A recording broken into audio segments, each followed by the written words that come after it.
In India, predicting an election is always fraught with risks. But it is being said that the Congress will do well this time. In any case, over decades, their vote share in the state has been 35% or above.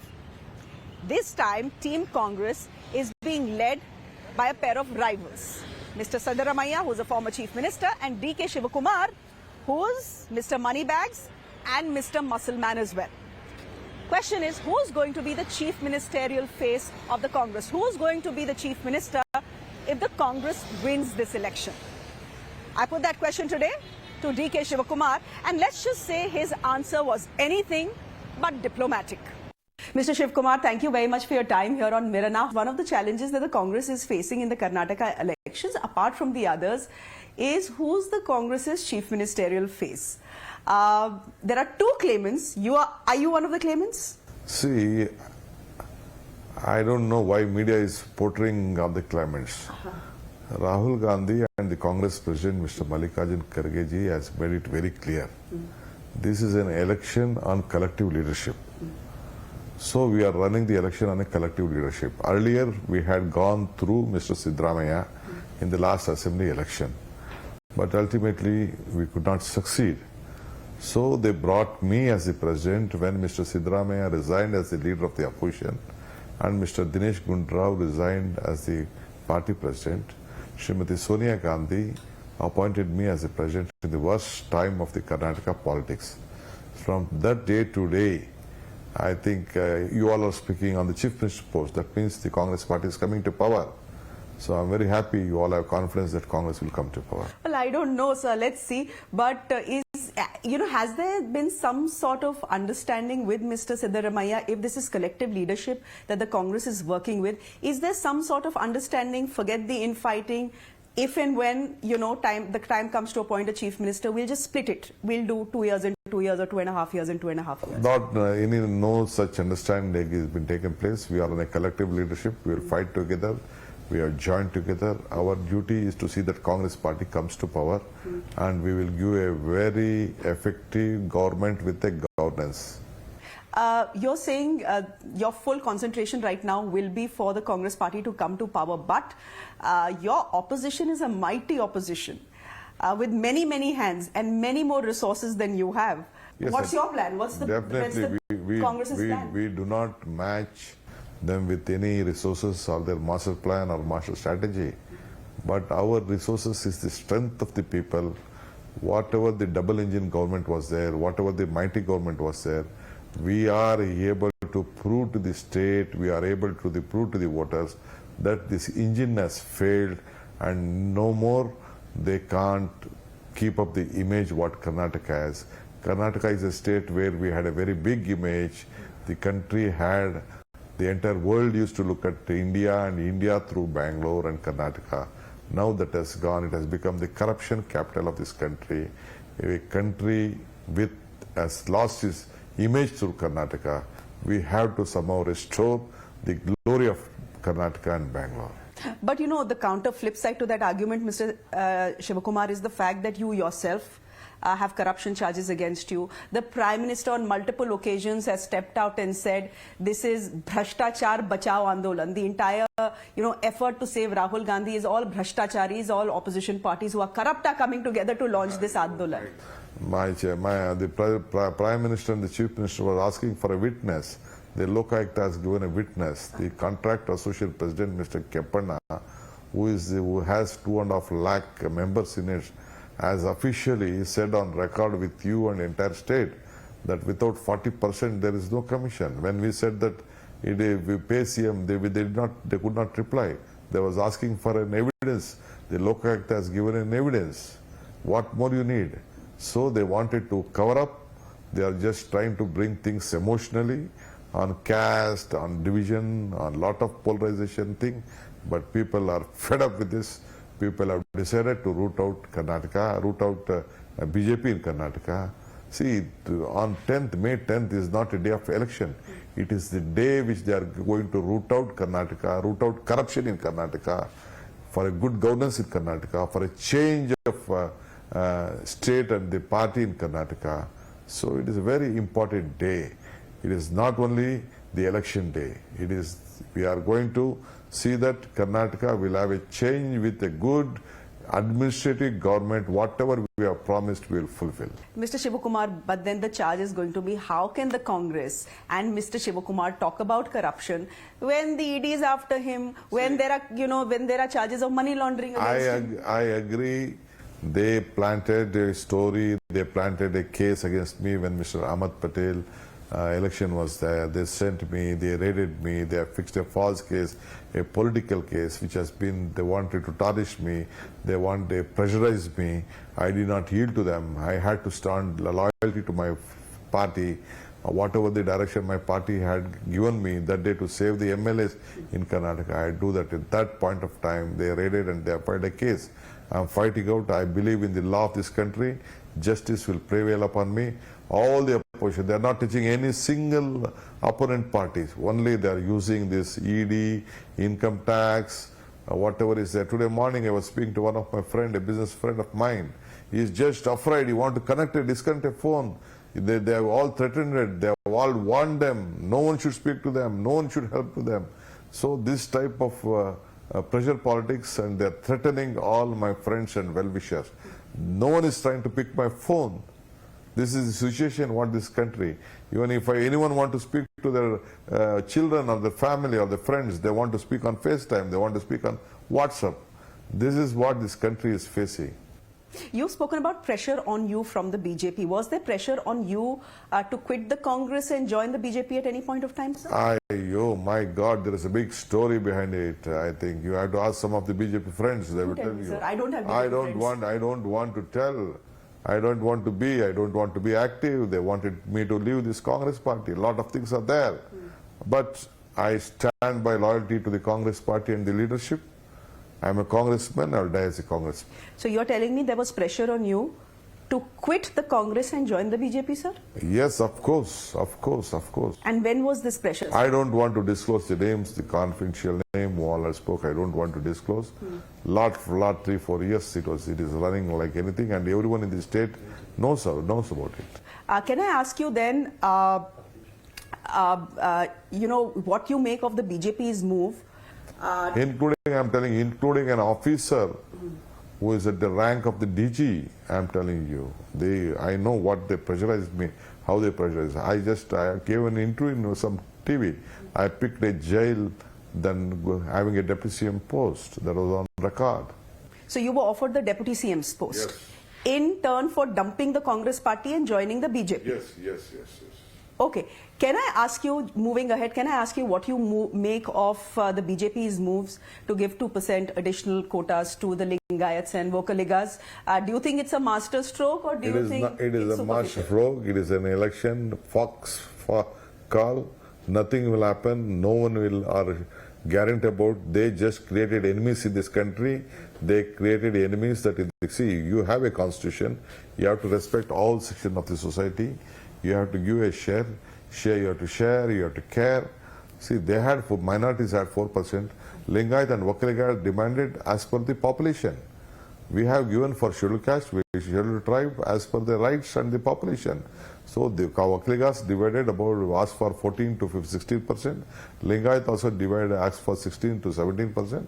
Now they feel that we are beggars. No more Vocaligas and Lingayats are beggars. We will rectify whatever the mistake that has been done, whatever the decision has been taken. Nothing can be proved in the court of law. Everything will go out.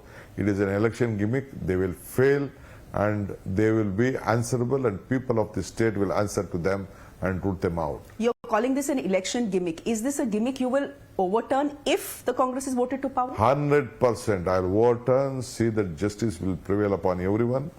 Equal rights has to be given as per the population. There is a constitution, there is a Supreme Court judgment. We will have to stand by it. Mr. Shivakumar, you're saying you have a plan, you have a strategy. The BJP has Prime Minister Modi. Arguably the best election campaigner this country has seen in a very, very long time. Will you be pitching in Rahul Gandhi, to counter the impact that Prime Minister Modi gets to almost every election in this country? See, you're asking about the Prime Minister and Prime Minister leadership in Karnataka. It will not work out in Karnataka. See, he came for an inauguration of Kempegowda statue at the airport. He came in his government plane and he went back. The cost of the statue is 60 crores, mind-boggling. But do you know the expenditure for his inauguration function? It is 30 crores. 6 crores has been paid for buses for the people to come, for the students to come. 6 crores for the pandal, for the road. 30 crores officially. Whose money? Why 30 crores? It is the common man's money. It is the taxpayers' money. I don't know whether he looks at it. He himself, he has to look at it. He has to be a model. The airport people have created everyone and they would have done. Why government should do? Airport is a part of the private entrepreneurs. They will do. We have given them land. They are earning money. I think this within the nose of the Prime Minister, all these things are going on. He is promoting corruption. I am very sorry to tell this. You're saying the Prime Minister is promoting corruption in this That's country? what. See, for his inauguration, you should ask how he spent. What is the need of spending 30 crores for a Prime Minister for a launching of a statue, Kempegowda statue? The airport people would have done it. He came there, then he went to inaugurate the airport there. The internal, the new second terminal, they would have done and they would have spent on that. Why government should spend on it? The airport is not government's airport. It is a private airport. We have only a small share in it. I was an urban development minister. I know how we gave the share to them. But if it's a big infrastructure project, if the Prime Minister is coming, how can that be a bad thing? No, see, I'm telling you, the airport people would have done it. Why government should spend its own money? For a statue, even the statue money would have been done. It is in the airport premises. They would have done, the airport people have done it. You are the chairman, government is the chairman of that with a small 16 or 13% share, that's all. The central government and state government, we have only 25%. 75% are the private players. Why are you investing there? Is it not a very, I'm telling you, the entire, in days to come, today my brother, the member of parliament, he has come out on record. What is the investment done for a statue? What is the investment done on a private? 6 crores money for bringing people for their political function. It is not a government function. It is all political parties do it across the country. All political parties do it across no, all the country. political, but not at this point of time and not at this point of time. After Prime Minister coming to various functions, Home Minister coming, I think they might have spent more than 200 crores. Mr. Shivakumar, thank you very much for your time here on Mirror Now. Good to speak to you. Thank you. Thank you, sir. Namaskar. In India, they often say, when you cast your vote, you vote your caste. In Karnataka, the caste with the most are the Lingayats. Within the Lingayats, there are 99 subcastes, and before every election, there are internal dynamics that play out between these subcastes, and that is exactly what is happening this time. The Panchamashali Lingayats form a bulk of the Lingayat community, and they have been demanding an increase in their reservation. Right ahead of the elections, the BJP has given them 2% plus quota, which means their reservation has been upped by 2%. But where has this 2% come from? Well, it's been taken away from the Muslims. The Muslim quota of 4%, the BJP has scrapped that and distributed 2% to the Panchamashali Lingayats and the other 2% to the Vokaligas. Are the Panchamashali Lingayats happy with that? No, they aren't. They are calling it an eyewash. They are saying this is not the real Mahaprasad that they wanted. I spoke to one of the most influential Panchamashali Lingayats here in Bengaluru, and this is what he told me. Swami ji, बात करने के लिए बहुत-बहुत धन्यवाद. ये बताइए that Lingayats are a powerful community. They have a voice in Karnataka. Out of 23 chief ministers in this state, 10 have been Lingayats.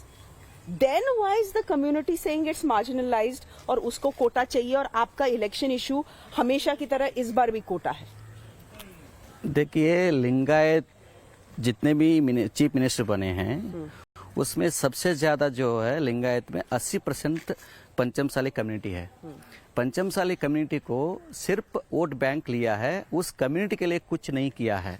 हम तो पॉलिटिकल रिजर्वेशन नहीं पूछ रहे हैं, हम तो अपने बच्चों के लिए, हमारे युवाओं के लिए, जॉब और शिक्षा के लिए हम पूछ रहे हैं. हमारा जो आवाज है ना पॉलिटिकल के लिए नहीं है. हमारा जो है, हमारा बच्चा आगे बढ़ना चाहिए, उनको अच्छा शिक्षा मिलना चाहिए और जॉब मिलना चाहिए। अभी कितने भी हम फार्मर बेस्ड कम्युनिटी है लिंगायत में, पंचमसाली 80% जो पंचमसाली है वो फार्मर बेस्ड है। लगभग 5-6% जो है अर्बन एरिया में रहते हैं। सबसे ज्यादा जो बच्चे हैं, लोग हैं, सब अभी तक एजुकेशन नहीं मिला है ठीक से। लेकिन आपकी कम्युनिटी के पास तो पैसा है, पॉलिटिकल रिप्रेजेंटेशन है, इन्फ्लुएंस है। आप लोग भी कोटा मांगने लगेंगे तो बाकी सब तो मांगेंगे ही। देखिए, सबके पास पैसा है आजकल, लेकिन हमारा जो बच्चे हैं वो हमारे फार्मर बेस्ड है। तो फार्मर बेस के वजह से अभी क्या है, कभी कभी बाढ़ आता है। तो अभी देश में आप देखेंगे तो फार्मर कभी रिच बना है क्या देश में? हमारे फार्मर का बच्चे हैं, हम पंचमसाली हैं, लिंगायत हैं, इसलिए हमारा बच्चों के लिए सेंट्रल ओबीसी सबसे इम्पोर्टेंट है। राज्य में जितने भी कम्युनिटी है उनके लिए सेंट्रल ओबीसी मिला है। किस आधार पर उनको सेंट्रल ओबीसी मिला है? सेंट्रल ओबीसी मिलने की वजह से वो अपना बच्चा नहीं मिला की वजह से हमारा बच्चा मेडिकल सीट नहीं ले पा रहा है, नीट एग्जाम नहीं दे पा रहा है, और आईएएस, आईपीएस, आईएफएस वो गगन कुसुम बन गया है। इसलिए हमारा जो डिमांड है अभी तक सेंट्रल ओबीसी 27% जो है वो आरक्षण के लिए हम फाइट कर रहा है।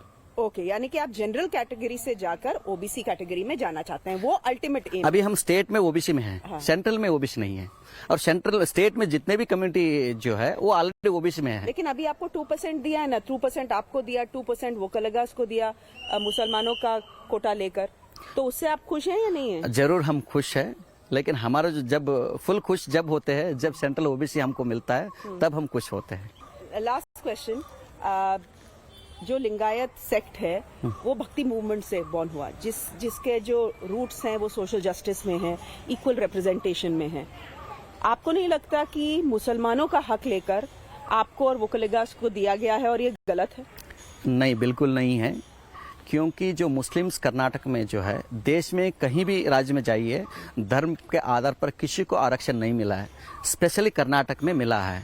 और वो मुस्लिम कम्युनिटी जो है प्रवर्ग 1 में है, प्रवर्ग 2A में है और 2B है, तो 3 वर्ग में वो आरक्षण ले रहे हैं। लेकिन जो लिंगायत सिर्फ अकेला है, वो भी जो पॉपुलेशन के वाइज देखेंगे तो बहुत कम ही था, इसलिए 2% वो दिया है। और मुस्लिम लोगों को अभी प्रवर्ग 1 में भी दिया है, प्रवर्ग 2A में भी है, और साथ साथ इकोनॉमिक वीकर सेक्शन भी भेजा गया है।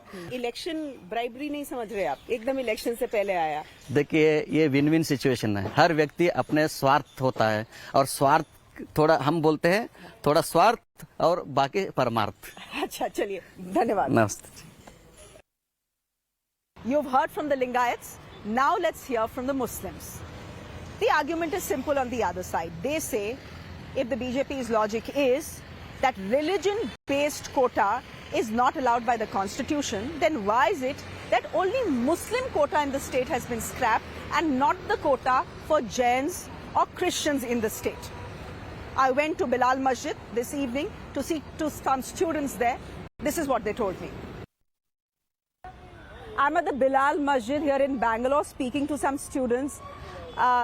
Tell me first of all, what do you make of this entire quota shifting business that has happened? That the 4% quota for Muslims has been taken away and given to the Vokaligas and the Lingayats. How did you see that move? Yes, so the recent move of state government of scrapping 4% reservation of Muslims and providing it to the other communities is completely a political move from the government. And we see that upcoming state assembly election is also near. So our view is that it is a completely move seeing the upcoming election. And another thing we see here is to bring a rift between the communities also can be seen, wherein if they were genuine, if they had to provide a reservation to a community, to a particular community, they could have given a reservation from other bases instead of taking a reservation from one particular community and splitting it to other two communities. So you're saying only the reservation and the quota for Muslims has been taken away, yes, but it continues to be there for the Jains and the Christians. Yes, it's true. And on the other side, if you see Ranganath Mishra report, it says that religious minorities should be provided reservation, and moreover it says 10% of the reservation should be provided to these religious minorities. So there's another side of the reservation too. It's not only for the we cannot say it cannot be given to a religious group. Rather, it's for a socially backward group or a community. Okay. Can I ask you then what your issues will be when you vote in this election? So primarily what I as a student see like for the upcoming elections is the main discussion point should be education, employment and the human rights violation which is happening. So these are the basic demands from the student community. Okay. For example, if you see the education sector, there are many loopholes in the present education system. We need to improve that. We need to improve provide better facilities in the educational institutions, strengthen the public universities. That should be our demand rather than this divisive politics. Okay. What about you? Pooja, I'll come to you in just a bit. What about you? How do you feel about this entire, quota tinkering business that has happened right before the elections? I just feel it's a communal tackle. Basically, we see in the last 1 year, no, not 1 year, last 3 years from the government which came, they have playing with the communal angles with the various caste and religious. They have specially targeted on group of minorities for their communal agenda. I think it's a part of that agenda to segregate the part of one community. Okay, so you're saying Tipu happened, then the whole hijab thing happened, then the beef, halal, all of that. Etc. And it's a continuous part of that agenda to segregate and the community and segregate between the two communities and caste. That's what I think. So it's polarization. Usually we see it before elections. Pooja, how do you feel about the polarization being a Hindu? So and being a student and being a citizen of this country. And being a woman, definitely. And being a woman. So especially after this government has come, it's not only a threat or it's not just creating violence based on religion, but also as a woman, we have a lot of restrictions in terms of like even hijab. And recently, BJP MP said, "Oh, you have not kept bindi. Are you a Hindu woman? Is your husband dead?" And such remarks. I mean, it's just it's very common to not wear a bindi or wear a bindi for any Indian Hindu girl. Okay, right now I'm not wearing one. So it's basically our choice whether I want to wear a jeans pant. So I'm actually scared if BJP comes into like power again, then will they ask us to wear sari all the time? I mean, I like wearing sari, but it does not mean that every day you ask me to wear it as a restrictive thing. Secondly, we are asking this reservation from a very long time. Lokaliga and Lingayat, even if we are asking reservation, we are asking for a very long time. But this move has come very like now when the election is like one month away. Okay, thank you. Good to speak to all of you. Thank you.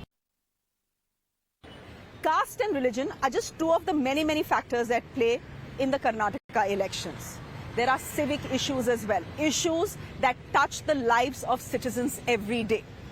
I met one of Bangalore's most prominent and well-respected citizens, Dr. Sudha Murthy, and I asked her on what basis will she vote in this election? What is her big issue? This is what she told me. I'll leave you with that. Thanks for watching. Dr. Sudha Murthy, as a citizen of Karnataka, you're headed into an election. I'm not going to ask you who you're going to vote for. I want to ask you what you will vote for. I will vote for the right causes. Which are? Being a teacher, I care for rural education, opportunities for the rural people, more concerned with rural background, anything which helps them, I'll vote for that. As a Bangalorean, what are your concerns about the city? It's a fantastic city. It was once upon a time a pensioners' paradise, but infrastructure is very bad. And we spend so much time in traffic. So you are never on time in any meeting. Either you are too early or too late.